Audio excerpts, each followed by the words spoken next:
Bonjour et bienvenue dans mon journal de lecture. Il sera question aujourd'hui du livre de Pacha. Le livre de Pacha de Véronique Salle. Un livre qu'on m'a offert, un livre que j'ai lu avec étonnement et aussi en me perdant. De quoi s'agit-il ? Difficile de répondre à cette question, tant les personnages sont nombreux et fluctuants, tant les lieux aussi fluctuent, les époques, les phrases sont très longues et on s'y perd. Au début de ma lecture, j'étais assez stupéfait. Puis petit à petit, on se raccroche à certains personnages qui reviennent, même si on n'est jamais tellement sûr de la relation qu'ils ont les uns avec les autres. Il y a beaucoup de personnages, mais il y en a quand même des principaux. Il semblerait, d'après la 4e de couverture, que le principal ce soit un certain Pavel Kirillin, mais il y a aussi un André qui joue un rôle très important, qui écrit, et puis il y a un Melchior qui, je crois, est le fils d'André, mais quelle est la relation avec Pavel? Est-ce que c'est une amitié? Peut-être. Puis il y a les femmes, il y a Anne, qui est la compagne de Pavel, je crois.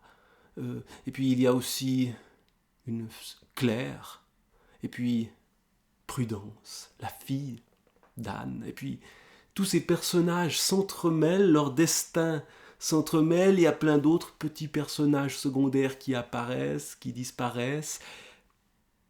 Dans la vie entremêlée de ces gens-là, vie romanesque et dont on entre dans l'intimité, mais toujours dans ce flux qui fait que on est quelque part chez quelqu'un, mais on ne sait jamais trop chez qui. En tout cas, ma lecture a été celle-ci. Un livre auquel sans doute je n'ai pas compris grand-chose, mais comme souvent dans les livres qui nous échappent, on a parfois, au fond, le sentiment que c'est le but du livre et que il est normal que ça nous échappe et il est bon que ça nous échappe. Alors,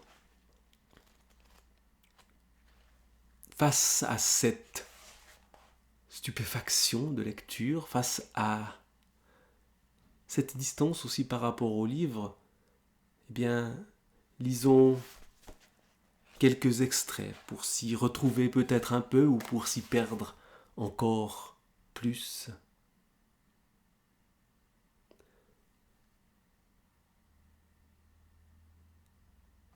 Cette nuit-là, elle s'était endormie dans la maison de Tortissambert. Des noms de lieux comme ça, des lieux de France ou de Russie ou d'ailleurs, qui eux aussi ont une certaine fluctuation déjà.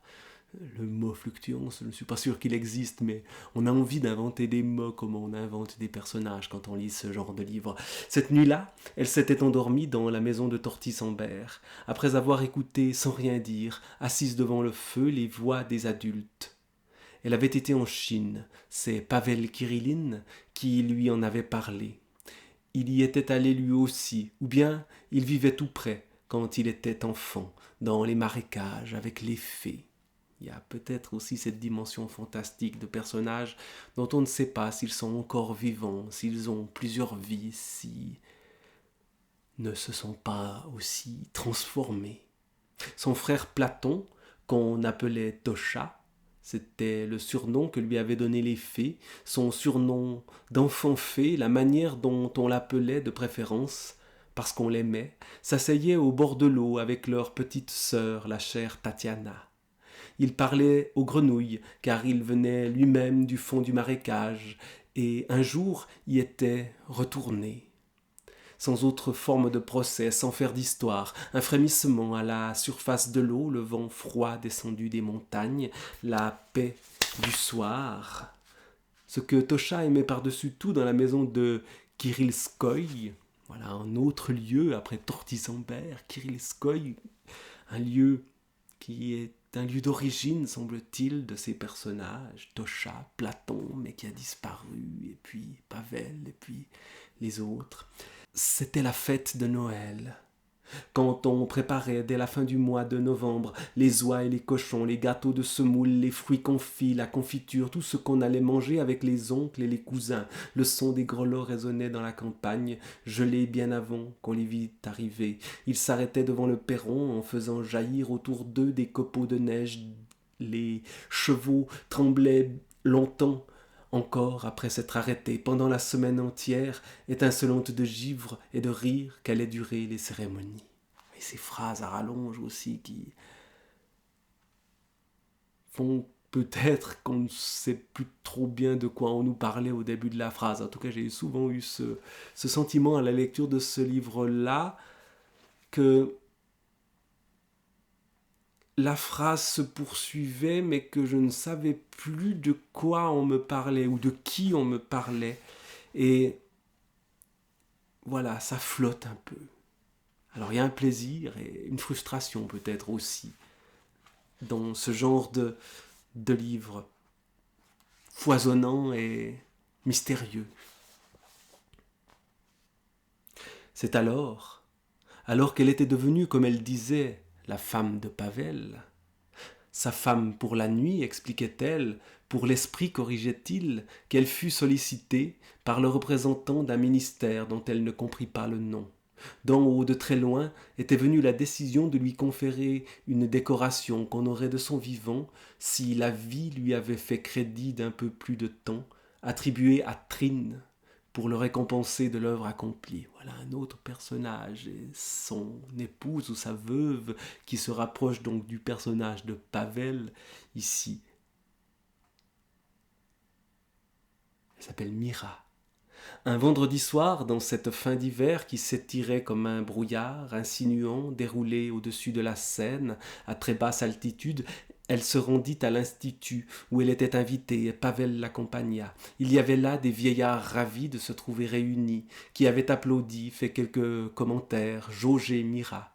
Des camarades de Trine qui l'avaient envié et calomnié sa vie durant, certains perdus pour la gloire, d'autres pour l'intelligence. Quand ils ressortirent sur le quai 3 heures plus tard, ratiocinant, égaré, Pavel, qui les distinguait mal dans le scintillement des réverbères, les lumières des bateaux qui passaient sur l'eau en contrebas, les phares des voitures et la nuit qui était venue, ressentit comme jamais un détachement qui n'avait rien à voir avec le dédain.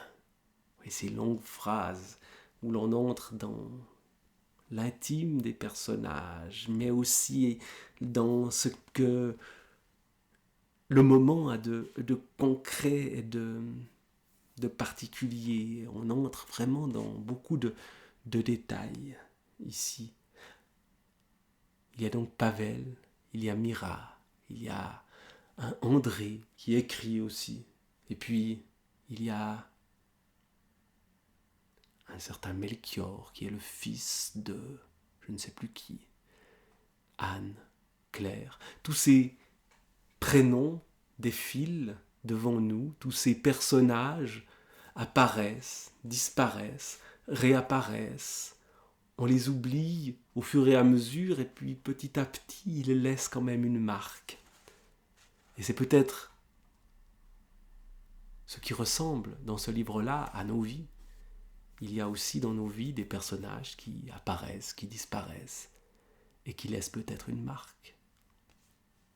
Le livre de Pacha, qui est Pacha, Pavel, encore une fois, les noms de personnages, dans ce qu'ils ont aussi de fragile, ces noms russes,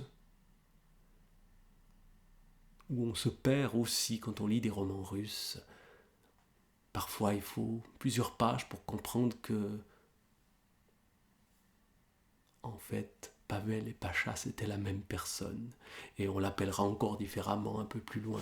Et ici, c'est un peu un roman russe. Il y a une partie de l'histoire qui se passe en Russie, une partie en France, et puis il y a d'autres endroits. Il y a Istanbul, il y a un foisonnement, des gens qui font le tour du monde, et puis on ne sait pas trop quand on est, si on revient en arrière, si le temps se déroule vers un futur qui n'est pas assuré. Bref, ce livre de Pacha, sans doute m'a-t-il largement échappé. Sans doute n'y ai-je pas compris grand-chose. Mais malgré tout, je me suis senti, en tout cas par moments, bien dans ce livre. Véronique Salle. Le livre